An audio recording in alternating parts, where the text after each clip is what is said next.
Ma mère a utilisé sa clé pour installer ma sœur chez moi en douce. J'ai appelé le 911 pour les expulser. 2 jours après, elle est revenue avec un serrurier pour entrer par effraction. J'ai porté plainte sans hésiter. Il arrive un moment précis dans la vie de chacun, généralement dans les heures calmes du petit matin ou dans le silence épuisé d'une nuit tardive, où l'on réalise que faire trop confiance à sa famille peut coûter bien plus cher que ce que l'on aurait pu imaginer. Il ne s'agit pas seulement d'argent, même si cela en fait souvent partie. Il s'agit du coût pour votre âme, votre santé mentale et votre capacité à vous sentir en sécurité dans votre propre peau. Je m'appelle Sophie.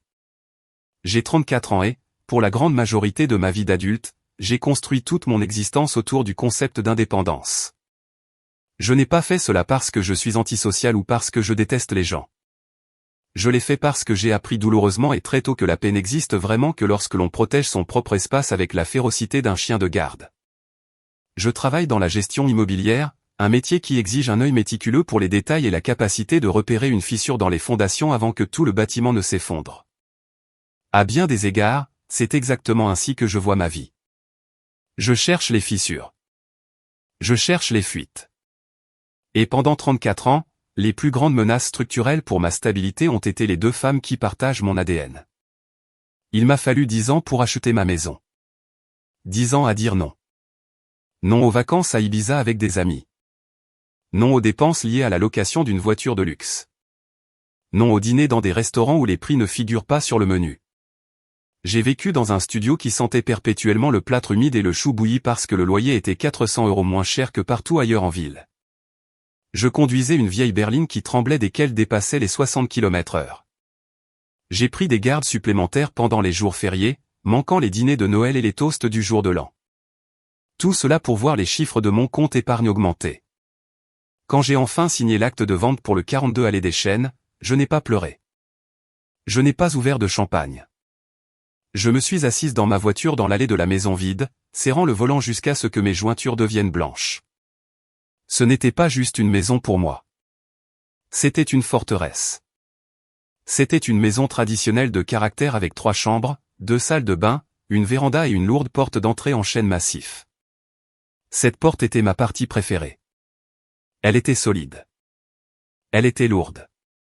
Et surtout, elle avait un verrou de sûreté que je contrôlais seul. J'ai passé le premier mois à vivre dans cette maison dans un silence complet. Je marchais de pièce en pièce, touchant les murs, écoutant le ronronnement du réfrigérateur, me délectant du fait que personne n'allait faire irruption pour demander de l'argent. Personne n'allait me culpabiliser de ne pas en faire assez. Personne n'allait me rabaisser.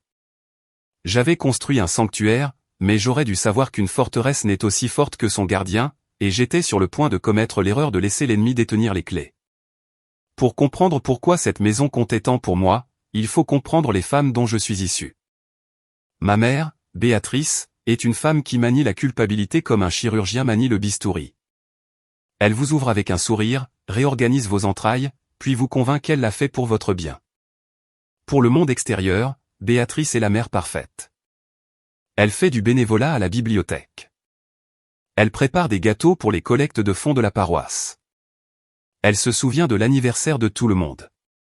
Mais derrière les portes closes, son amour est une monnaie d'échange, et le taux de change est toujours truqué en sa faveur. En grandissant, rien n'était jamais juste à moi. Mon intimité était traitée comme une insulte à son éducation. Si je verrouillais la porte de ma chambre, elle crochetait la serrure avec une épingle à cheveux et pleurait ensuite sur le fait que je ne lui faisais pas confiance. Si j'économisais de l'argent grâce au babysitting, elle l'empruntait pour faire les courses et ne me remboursait jamais, me disant que je devrais être reconnaissante d'avoir de quoi manger.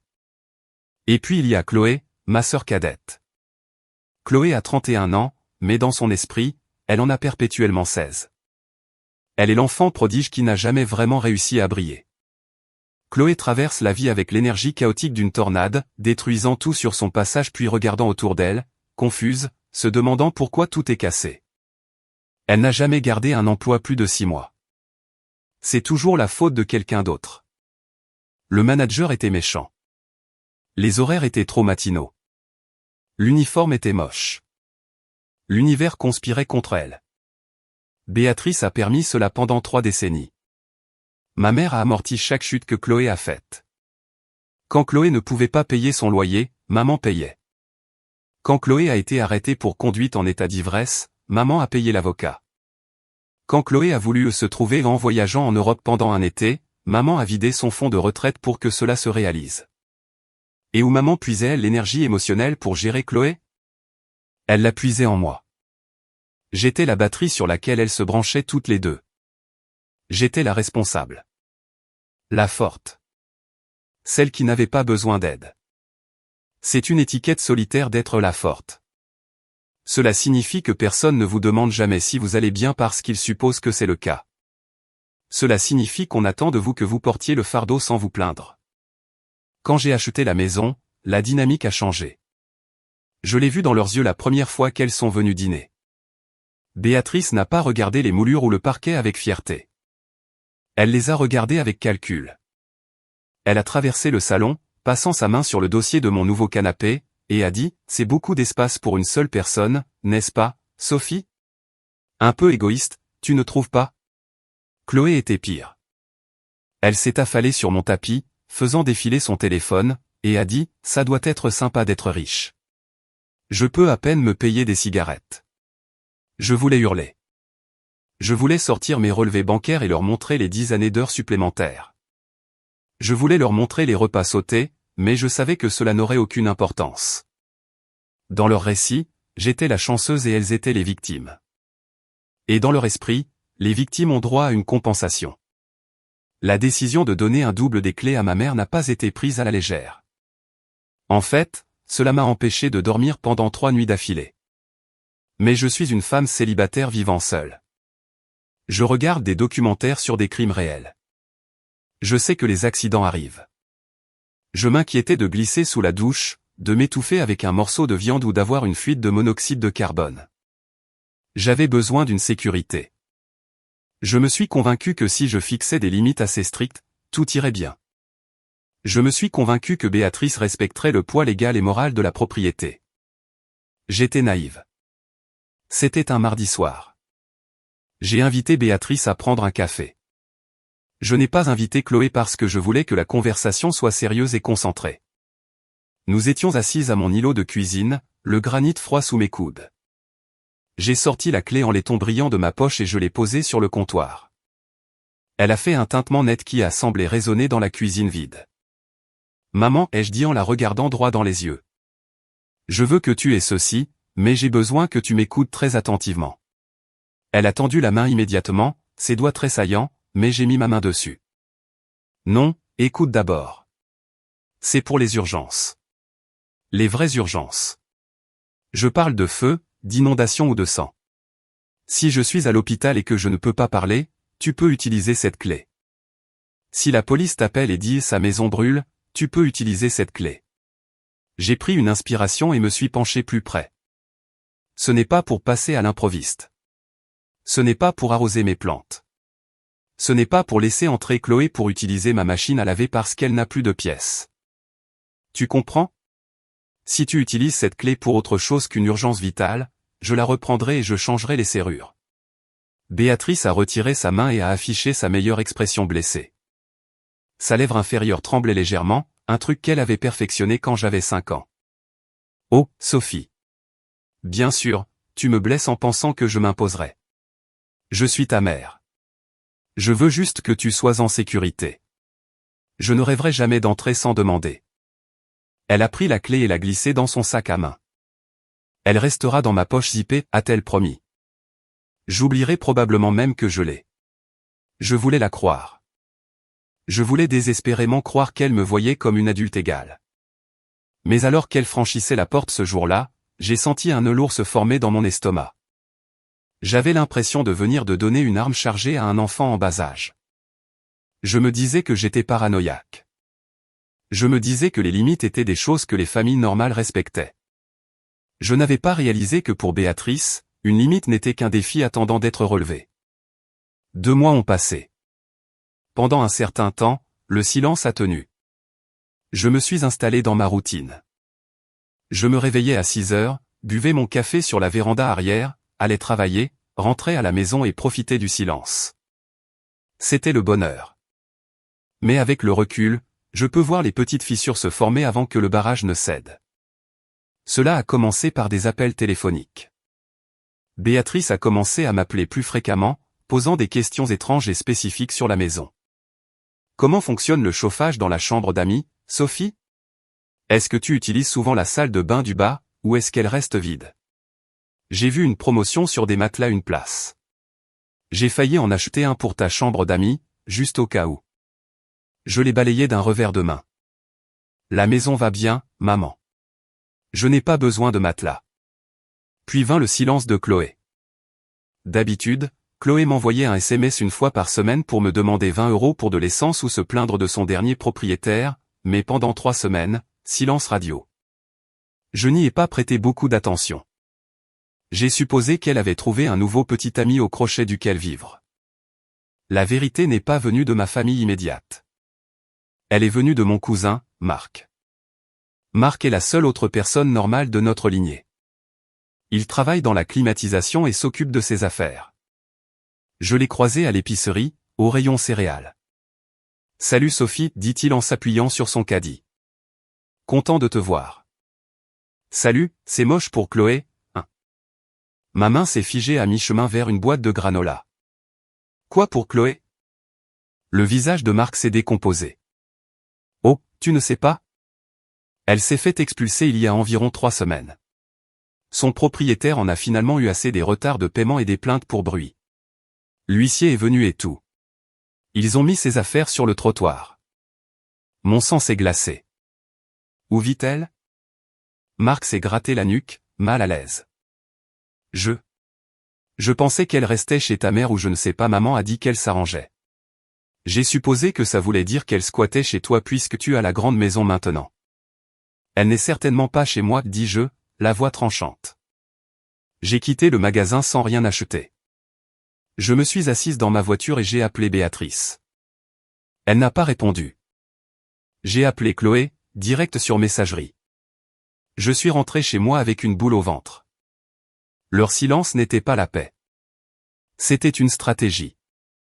Elle me cachait la crise parce qu'elle savait que si elle me demandait directement de laisser Chloé emménager, je dirais non. Elle préparait quelque chose. Je ne savais juste pas quoi. Quelques jours plus tard, Béatrice a finalement refait surface. Elle s'est présentée à ma porte un samedi matin avec une boîte Tupperware de lasagne. Le cheval de Troie des mères de famille. Je voulais juste voir ton visage, dit-elle en me dépassant dans le couloir. Elle ne s'est pas assise. Elle faisait les 100 pas. Elle est entrée dans mon salon et est restée là à regarder autour d'elle. Puis elle a marché dans le couloir vers les chambres d'amis. Je l'ai suivie, me sentant comme un agent de sécurité dans ma propre maison. Elle a ouvert la porte de la plus grande chambre d'amis, celle que j'avais aménagée en bureau à domicile. Elle a fixé mon bureau, mes écrans, ma bibliothèque organisée. « Tu ne dors pas vraiment ici, n'est-ce pas ?» demanda-t-elle. « C'est mon bureau, maman. Je travaille ici. »« Mais c'est une chambre » a-t-elle corrigé. « Il y a un placard. Il y a une fenêtre. C'est du gâchis d'avoir juste des papiers ici. » Elle s'est tournée vers moi, les yeux humides de cette tristesse manipulatrice et répétée. « Tu sais, Sophie, il y a des gens, de la famille, qui tueraient pour une chambre aussi belle.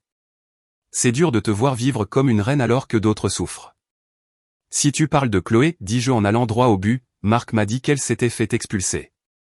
Pourquoi tu ne me l'as pas dit? Béatrice a tressailli, mais elle s'est vite reprise. C'est embarrassant, Sophie. Elle essaie de se remettre sur pied. Elle a juste besoin d'une pause. Un endroit sûr pour atterrir. Elle peut atterrir chez toi, dis-je fermement. Ma maison est petite, a claqué Béatrice. J'ai les vieilles affaires de ton père partout. Tu as 3 chambres vides. 3. C'est un péché, Sophie. Personne ne devrait vivre seul dans une maison comme celle-ci quand la famille est à la rue. J'ai gagné cette maison, dis-je, la voix montant. Je ne suis pas un hôtel. Chloé a 31 ans. Elle doit se débrouiller. Béatrice n'a pas argumenté davantage. Elle m'a juste regardé avec un regard froid et déçu. J'espère que tu n'auras jamais besoin d'aide, Sophie, parce que tu ne sais clairement pas comment en donner. Elle a laissé les lasagnes sur le comptoir. Je les ai jetées à la poubelle à la seconde où elle a franchi la porte. J'avais l'impression que c'était du poison. Je pensais que c'était la fin de l'histoire. Je pensais avoir tracé la ligne. Je n'avais pas réalisé qu'en refusant d'ouvrir la porte, je venais de les encourager à utiliser la clé. 2 semaines plus tard, mon patron m'a appelé dans son bureau. Nous avions une acquisition massive de portefeuilles dans une région voisine, un complexe d'immeubles d'appartements qui nécessitait une évaluation structurelle et financière complète. Il avait besoin que j'y aille pendant 5 jours. Je sais que c'est un peu court, a-t-il dit. Mais tu es la seule à qui je fais confiance avec ce niveau de détail. Normalement, j'adore ces voyages. J'aime les hôtels, le défraiement pour la nourriture, la concentration. Mais cette fois, chaque instinct de mon corps hurlait. Je ressentais une nausée physique à l'idée de laisser ma maison vide. C'était irrationnel, me disais-je. J'avais des caméras, bien qu'il ne s'agisse que de capteurs de mouvement de base à l'époque, pas les flux en direct que j'aurais dû installer. J'avais des serrures.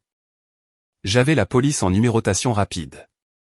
J'ai accepté la mission parce que j'avais besoin de la prime pour payer un nouveau chauffe-eau. J'ai fait mes valises avec un sentiment d'effroi. Avant de partir, j'ai fait le tour de la maison et vérifié chaque fenêtre. J'ai mis un morceau de scotch transparent au bas du cadre de la porte d'entrée, un vieux truc appris dans un film d'espionnage. Si la porte était ouverte, le scotch serait cassé ou décollé. J'ai conduit 4 heures jusqu'au site. Le travail était exténuant. Je passais 12 heures par jour à marcher dans des appartements délabrés, prenant des notes sur les dégâts des eaux et le câblage défectueux. Mais mon esprit était toujours à la maison. La 3e nuit, je n'arrivais pas à dormir. J'étais allongé dans le lit d'hôtel à fixer le ventilateur de plafond. J'ai fait ce cauchemar vivace où je rentrais chez moi et les murs étaient peints en rose fluo et Chloé portait mes vêtements. Je me suis réveillé à 3 heures du matin en nage. L'anxiété était un poids physique sur ma poitrine. Je ne pouvais pas rester. Je me fichais du défraiement. Je me fichais du dernier jour d'inspection. Je pouvais finir le rapport à distance. J'ai fait ma valise en 10 minutes.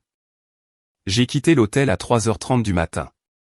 Le réceptionniste de nuit m'a regardé comme si j'étais folle, mais je lui ai juste rendu la carte clé et j'ai couru à ma voiture. Le trajet de retour a été un flou de lumière d'autoroute et de pensées sombres. Je conduisais vite, trop vite. Je continuais de prier pour avoir tort.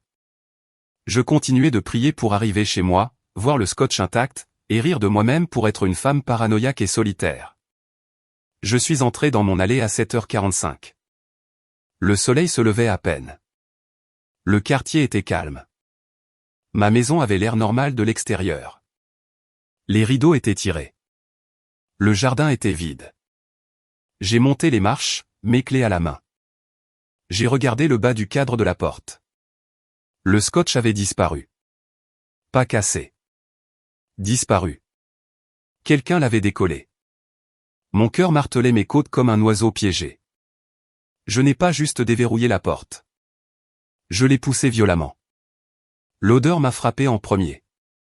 Ma maison sent habituellement la lavande et le linge propre. Maintenant, elle sentait la fumée de cigarettes rances, le parfum floral lourd et les lardons en train de frire. Je suis entré dans le hall. Il y avait des chaussures partout. Des bottes sales et couvertes de boue jetées dans le coin. Des talons au coucher sur le côté. Il y avait des cartons étiquetés vêtements Chloé et divers Chloé empilés contre les murs de mon couloir fraîchement peint. Et puis je l'ai entendu. Le son d'une télé diffusant une émission matinale. Ma télé. Et le bruit d'un fredonnement venant de la cuisine. Je suis entré dans le salon. Chloé dormait sur mon canapé en velours crème coûteux, enveloppé dans la courte pointe de ma grand-mère avec un bol de céréales à moitié mangé en équilibre sur sa poitrine. J'ai regardé vers la cuisine. Béatrice était là. Elle portait mon tablier. Elle était debout devant ma cuisinière, retournant des crêpes. Elle a levé les yeux, m'a vu debout là dans mes vêtements de voyage, et n'a même pas tressailli. Oh, dit-elle, semblant légèrement agacée. Pendant 10 secondes entières, mon cerveau a refusé de traiter l'information visuelle.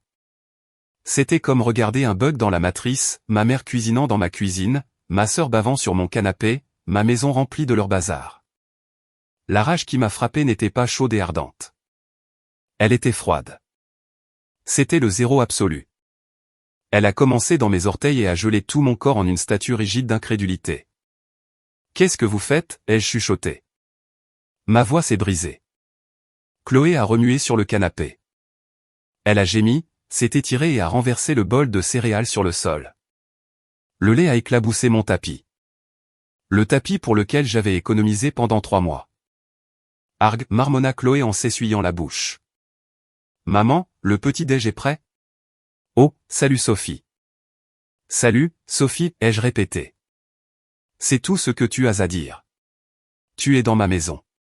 Tu dors sur mon canapé. Tu as renversé du lait sur mon tapis.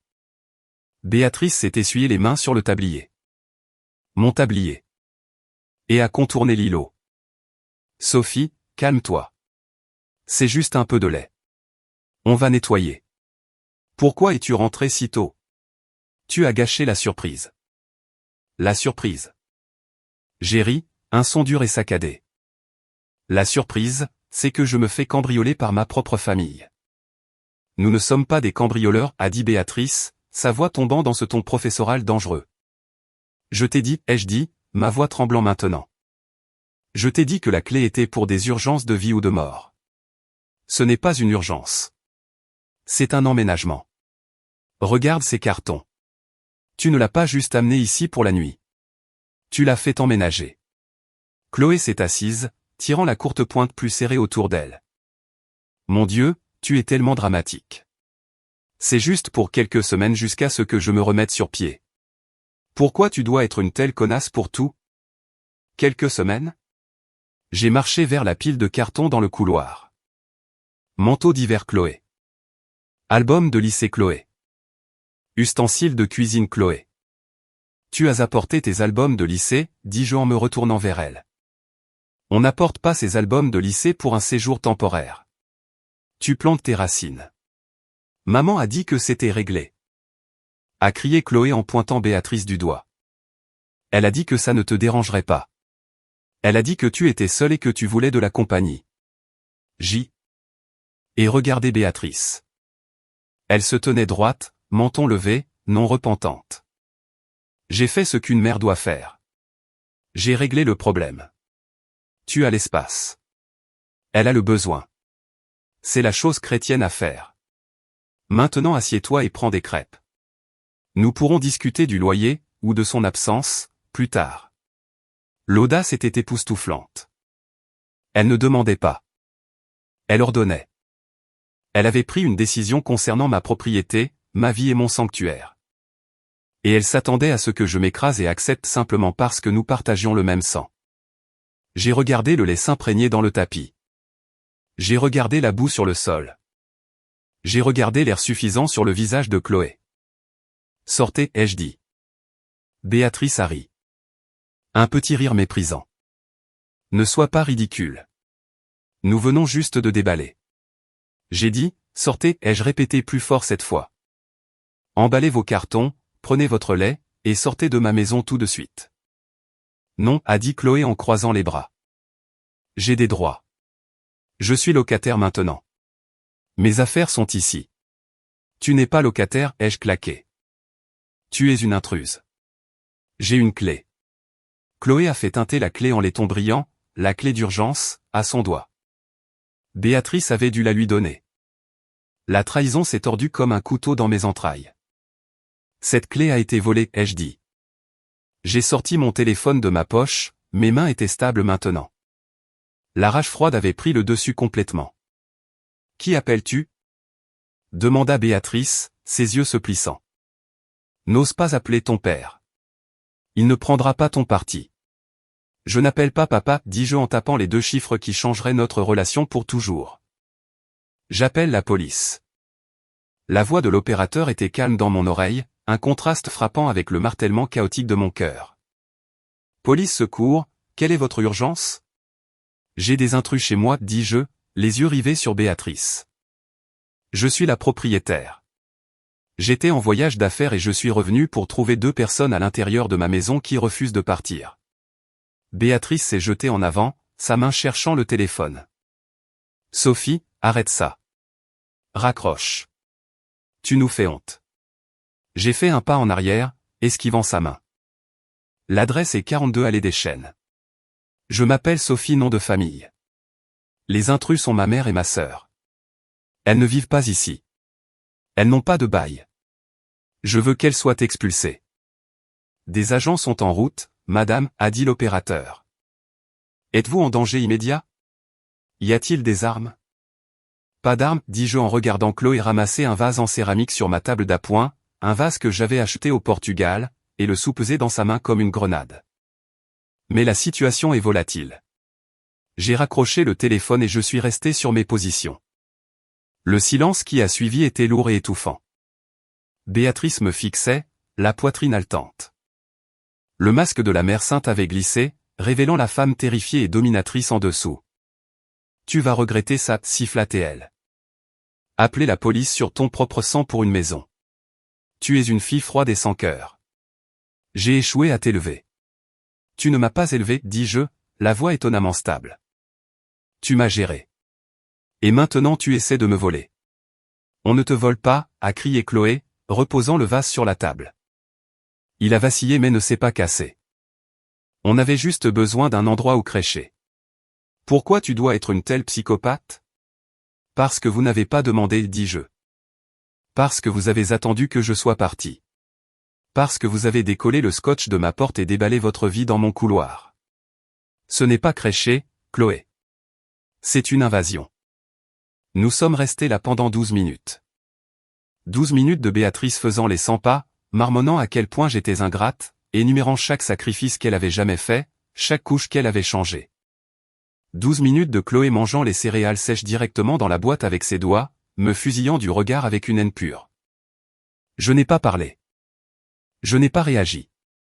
J'ai juste attendu près de la porte, la main sur le verrou, attendant que la loi arrive. Quand la voiture de police est entrée dans l'allée, les gyrophares se sont reflétés sur les murs du salon. Béatrice est devenue pâle. Je pense que jusqu'à ce moment-là, elle pensait que je bluffais. Elle pensait que je rappellerais pour annuler. Elle pensait qu'elle pouvait me brimer jusqu'à la soumission comme elle l'avait toujours fait. 2 agents ont remonté l'allée. L'un était un homme plus âgé avec une moustache grisonnante, l'agent Durand. L'autre était plus jeune, plus vif, l'agent Lefebvre. J'ai ouvert la porte avant qu'il ne puisse frapper. Je suis la propriétaire, dis-je en tendant ma carte d'identité et l'acte de propriété de la maison, que je gardais dans un coffre ignifugé que j'avais saisi immédiatement en entrant. Ces 2 femmes se sont introduites chez moi et refusent de partir. Béatrice est immédiatement passée en mode performance. Elle a lissé ses cheveux, affiché un sourire tremblant et s'est avancée. Messieurs les agents, je suis tellement désolé que ma fille vous ait dérangé. Tout ceci est un terrible malentendu. Je suis sa mère. Nous sommes juste en visite. Elle fait une crise de nerfs. Elle est très stressée par le travail. L'agent Durand m'a regardé, puis a regardé Béatrice. Madame, est-ce que votre fille vit ici? Oui, a menti Béatrice sans effort. Nous restons toutes ici par intermittence. C'est un mensonge, dis-je en la coupant. Je vis ici seul. Regardez la carte d'identité. Regardez les factures de service public. J'ai pointé la pile de courrier sur le comptoir que Chloé avait poussé sur le côté. Tout est à mon nom. Chloé a été expulsée de son appartement à adresse précédente. Elle n'a pas de courrier ici. Elle n'a pas de clé autre que celle que ma mère m'a volée. L'agent Lefebvre a regardé les cartons dans le couloir. Si vous êtes juste en visite, pourquoi y a-t-il des cartons de déménagement? Béatrice a bafouillé. Eh bien, nous stockions juste quelques affaires pour elle. Madame, a dit l'agent Durand, sa voix descendant d'une octave. Avez-vous un bail? Avez-vous un courrier avec votre nom et cette adresse? Je suis sa mère, a crié Béatrice, perdant son sang-froid. Je n'ai pas besoin d'un bail pour être dans la maison de ma fille. En fait, si, a dit calmement l'agent Durand. Si la propriétaire vous demande de partir et que vous ne vivez pas ici, c'est une violation de domicile. Maintenant, elle veut que vous sortiez. Donc vous avez 2 choix. Vous pouvez emballer vos effets personnels et partir volontairement tout de suite, ou nous pouvons vous arrêter pour violation de domicile. Le mot arrêter a flotté dans l'air. Chloé a laissé tomber la boîte de céréales. Béatrice a regardé l'agent puis moi, les yeux écarquillés par le choc. Elle attendait que je craque. Elle attendait que je dise « C'est bon, messieurs. Laissez-les rester ». Je l'ai regardé droit dans les yeux et je n'ai rien dit. « Bien » a craché Béatrice. « Bien, nous partons. Viens, Chloé. Nous ne sommes pas désirés là où il n'y a pas d'amour. » Les 20 minutes suivantes ont été un flou de mouvements chaotiques. Sous la surveillance des policiers, elles ont frénétiquement jeté leurs vêtements dans les cartons. Elles ont traîné les sacs jusqu'à la petite berline de Béatrice. Chloé pleurait bruyamment, des sanglots théâtraux, gémissant qu'elle allait mourir de froid. Il faisait 15 degrés dehors. Quand le dernier carton a été sorti, l'agent Durand s'est tourné vers moi. « Voulez-vous récupérer la clé ?» « Oui, dis-je. » Béatrice a fouillé dans son sac pour sortir la clé et l'a jetée par terre à mes pieds. « J'espère que tu pourriras dans cette grande maison vide, Sophie. Ne m'appelle pas quand tu seras seule. Tu es morte pour nous. Au revoir, maman, dis-je. » J'ai verrouillé la porte. Je les ai regardés partir. Puis j'ai glissé le long du mur et je me suis assise par terre en tremblant. Je n'étais pas triste. J'étais soulagé. Mais je savais aussi au fond de moi qu'une femme comme Béatrice n'accepte pas la défaite sans réagir. Les 48 heures suivantes ont été une guerre psychologique menée en silence. Je n'ai pas quitté la maison. J'ai appelé un serrurier immédiatement et j'ai fait changer le barillet de la porte d'entrée, ce qui m'a coûté 200 € que je n'avais pas prévu de dépenser. J'ai passé le reste du temps à nettoyer. J'ai récuré la cuisine où Béatrice avait cuisiné. J'ai passé l'aspirateur sur le tapis où Chloé avait renversé du lait. Je voulais effacer leur odeur de mon sanctuaire. Mais mon téléphone explosait. Pas d'elle, mais des singes volants. Mes tantes, mes cousins, sauf Marc. Même une vieille voisine que je n'avais pas vue depuis des années. Comment as-tu pu faire ça à ta mère? Chloé, c'est la famille. Tu as 3 chambres. Tu es égoïste et cruel. Je les ai tous bloqués un par un. Bloqués. Bloqués. Bloqués. J'essayais de dormir, mais chaque grincement du plancher me faisait sursauter. Je continuais de vérifier l'application de sécurité sur mon téléphone. J'avais mis à niveau mon système le matin suivant l'incident, ajoutant un enregistrement en direct et des alertes de mouvement à chaque point d'entrée. Je me sentais comme un soldat dans un bunker attendant la deuxième vague d'attaque. Je connaissais Béatrice. Elle n'acceptait pas le non. Elle voyait les limites comme des insultes personnelles qui devaient être vengées. La deuxième nuit, le silence semblait différent. Il était lourd, épais. Je suis allé me coucher à minuit avec une batte de baseball à côté de ma table de nuit. Je me disais que j'étais paranoïaque. Je me disais que c'était fini. J'avais tort. Je me suis réveillé à 2h14 du matin. Je n'ai pas entendu de fracas. Je n'ai pas entendu de cris. J'ai entendu un son qui était infiniment plus terrifiant à cause de son calme. Gratte. Gratte. Clic. C'était le bruit du métal sur le métal. Le bruit d'un barillet manipulé. Je suis resté figé une seconde, mon souffle bloqué dans ma gorge. Puis l'adrénaline a pris le dessus. J'ai saisi mon téléphone et ouvert l'application de sécurité sans allumer la lampe de chevet. La lumière bleue de l'écran a illuminé la terreur sur mon visage. Le flux de la caméra de la porte d'entrée s'est chargé. Et elle était là, Béatrice. Elle se tenait sur mon porche sous le couvert de l'obscurité. Elle n'était pas maniaque ou hurlante. Elle était calme. Elle portait un trench coat et tenait une lampe de poche. Et agenouillé à côté d'elle se trouvait un homme en bleu de travail. Il avait une boîte à outils ouverte. Il crochetait ma serrure. Mon cerveau n'arrivait pas à comprendre l'audace. Elle avait engagé un serrurier. J'ai zoomé sur la vidéo. Je pouvais entendre leur voix étouffée par le microphone de la caméra. « Vous êtes sûr que c'est bon, madame ?» a demandé l'homme. « Oh, oui » a chuchoté Béatrice, sa voix douce et confiante. « Ma fille est partie et j'ai perdu le double des clés qu'elle m'a données. Je dois entrer pour nourrir ses chats. J'ai ma carte d'identité juste ici. » Elle mentait à un professionnel pour entrer par effraction chez moi au milieu de la nuit. Elle ne franchissait pas simplement une limite. Elle commettait un délit grave. Elle regardait la porte avec un sentiment de propriété qui me retournait l'estomac. Elle n'avait pas peur de se faire prendre.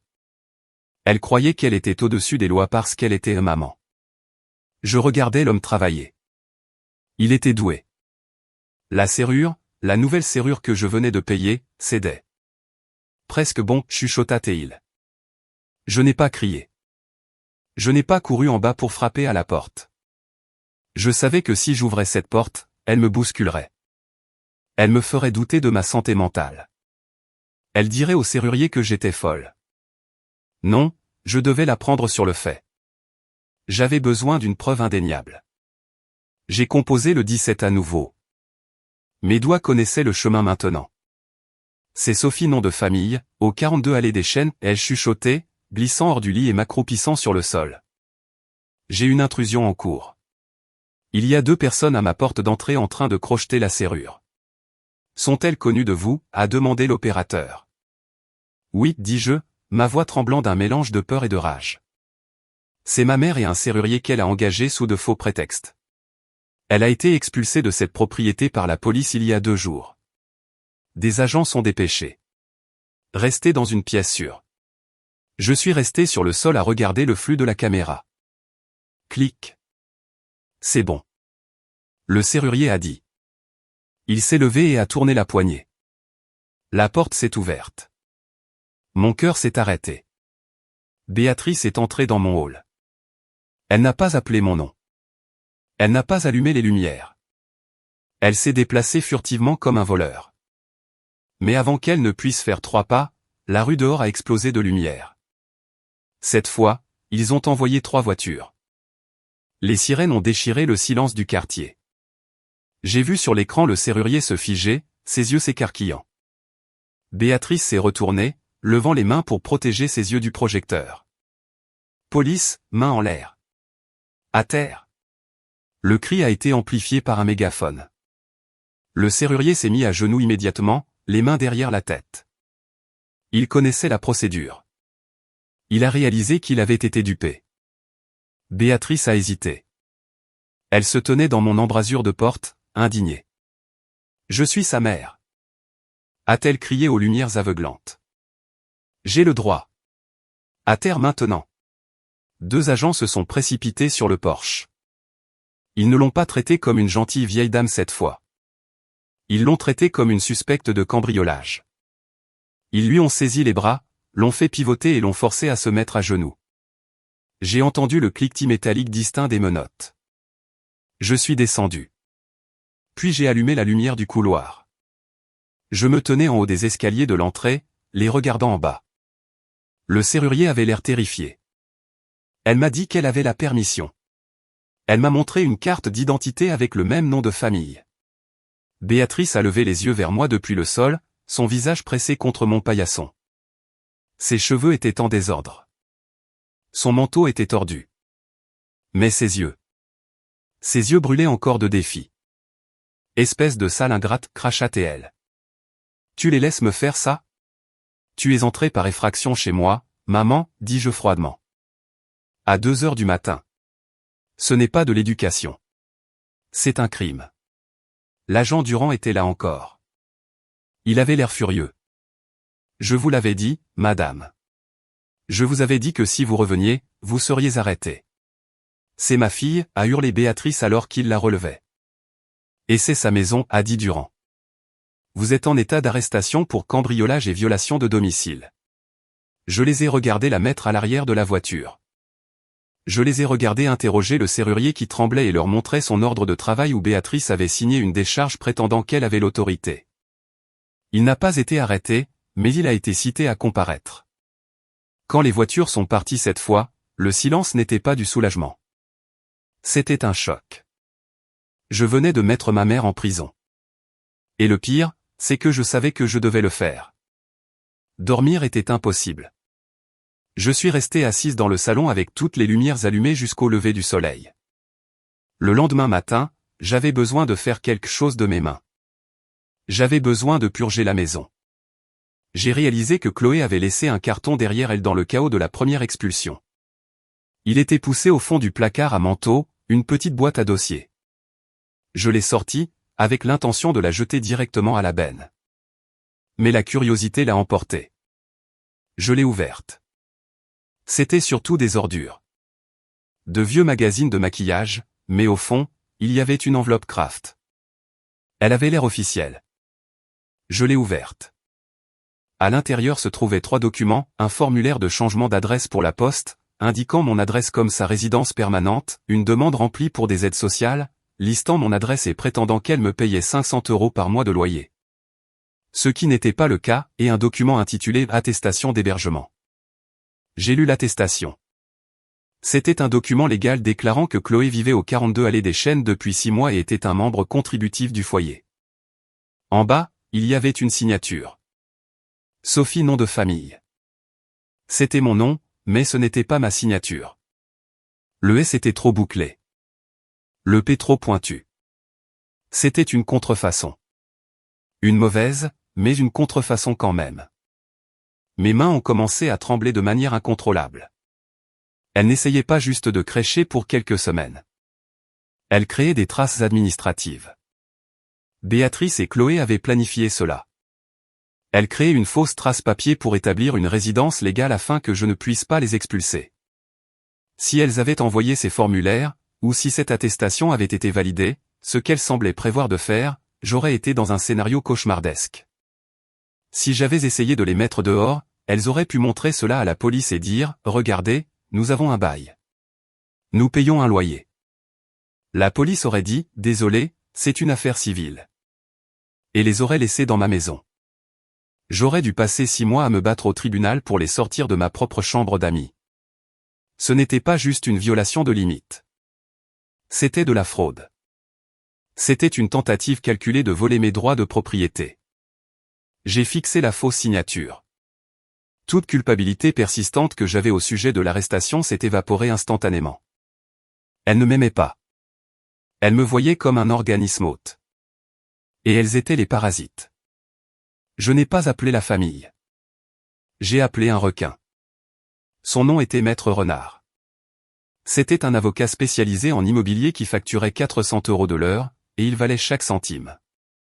J'étais assise dans son bureau, les faux documents étalés sur son bureau en acajou. Maître Renard les a regardés, puis le rapport de police de l'arrestation, puis moi. Vous avez beaucoup de chance d'avoir découvert cela à temps, a-t-il dit. Si elles avaient posté ces formulaires, ou si cette attestation avait été utilisée officiellement, vous seriez dans un cauchemar. Qu'est-ce qu'on fait, ai-je demandé. On sort l'artillerie lourde, a dit Renard. Nous demandons une ordonnance de protection permanente contre toutes les deux. Nous poursuivons pour le coût des serrures, du système de sécurité et des frais juridiques. Et nous remettons ces faux au procureur de la République. C'est de l'usurpation d'identité et de la fraude. Je ne veux pas les envoyer en prison pour des années, ai-je chuchoté. Je veux juste qu'elles disparaissent. Alors nous utilisons cela comme levier, a dit Renard. Nous leur proposons un marché. Elles signent une ordonnance de non-contact permanente. Elles acceptent de rester à 500 mètres de vous et de votre propriété pour toujours, et elles plaident coupables pour les accusations moindres de violation de domicile. Si elles violent l'accord, nous portons plainte pour fraude. J'ai accepté. Le processus était clinique. C'était de la paperasse. C'était des attestations. C'était dénué d'émotion, ce qui était exactement ce dont j'avais besoin. J'ai cessé de les voir comme ma mère et ma sœur. Je les voyais comme des accusés. Béatrice a passé 2 nuits en garde à vue avant que sa sœur, ma tante, ne paie sa caution. Quand elles ont vu les preuves que Maître Renard avait compilées, la vidéo du serrurier, les documents falsifiés, leur avocat leur a dit d'accepter le marché. Il n'y a pas eu de procès, juste une audience. Je n'y suis pas allé. Maître Renard y est allé pour moi. Béatrice a reçu 2 ans de mise à l'épreuve et une ordonnance restrictive permanente. Chloé, impliquée dans la falsification, a eu le choix, faire face à des accusations de fraude grave ou quitter la région et entrer dans un programme de réinsertion. Elle a choisi de partir. Elle a déménagé à l'autre bout de la France pour vivre avec une cousine éloignée qui ne connaît pas encore son histoire. Je lui donne 3 mois avant qu'elle ne gâche ça aussi. Les retombées familiales ont été explosives. Mon téléphone est devenu un réceptacle de courriers haineux. Tu as mis ta mère en cage. Dieu te punira pour ça. Tu tiens plus à ta maison qu'à ton sang. J'ai imprimé les SMS et les ai brûlés dans le foyer de mon jardin. Il ne comprenait pas. Il ne savait pas pour la falsification. Il ne savait pas pour le serrurier. Il ne connaissait que la version que Béatrice leur avait racontée. La version où j'étais la méchante et elle la martyre. Je n'ai pas essayé de les corriger. J'ai réalisé que quiconque prenait son parti sans demander le mien ne valait pas la peine d'être gardé dans ma vie. J'ai changé de numéro. J'ai supprimé mes réseaux sociaux. Je suis devenu un fantôme. Cela fait 6 mois depuis la nuit du serrurier. Ma maison est calme. Vraiment calme. J'ai un système de sécurité qui rivalise avec celui du Pentagone. J'ai des caméras qui voient dans le noir. J'ai des détecteurs de mouvement aux fenêtres, mais plus important encore, j'ai la paix. Je me réveille le samedi et je bois mon café en silence. Personne ne frappe à la porte. Personne ne demande de l'argent. Personne ne me dit que je suis égoïste d'exister. J'ai transformé la chambre d'amis, celle que Béatrice voulait pour Chloé, en bibliothèque. J'ai rempli les murs de livres. J'ai mis un grand fauteuil confortable dans le coin. C'est ma pièce préférée dans la maison. Parfois, je ressens une pointe de tristesse. Je pleure la mère que je voulais, pas celle que j'ai eue. Je pleure la sororité que je n'ai jamais pu expérimenter. Mais ensuite je me souviens du bruit de ce crochetage à 2 heures du matin. Je me souviens de la fausse signature. Je me suis sauvé. J'ai protégé mon sanctuaire. Et j'ai appris la leçon la plus importante de toutes. La famille, ce n'est pas le sang qui coule dans vos veines. C'est qui respecte votre sang assez pour ne pas le faire couler.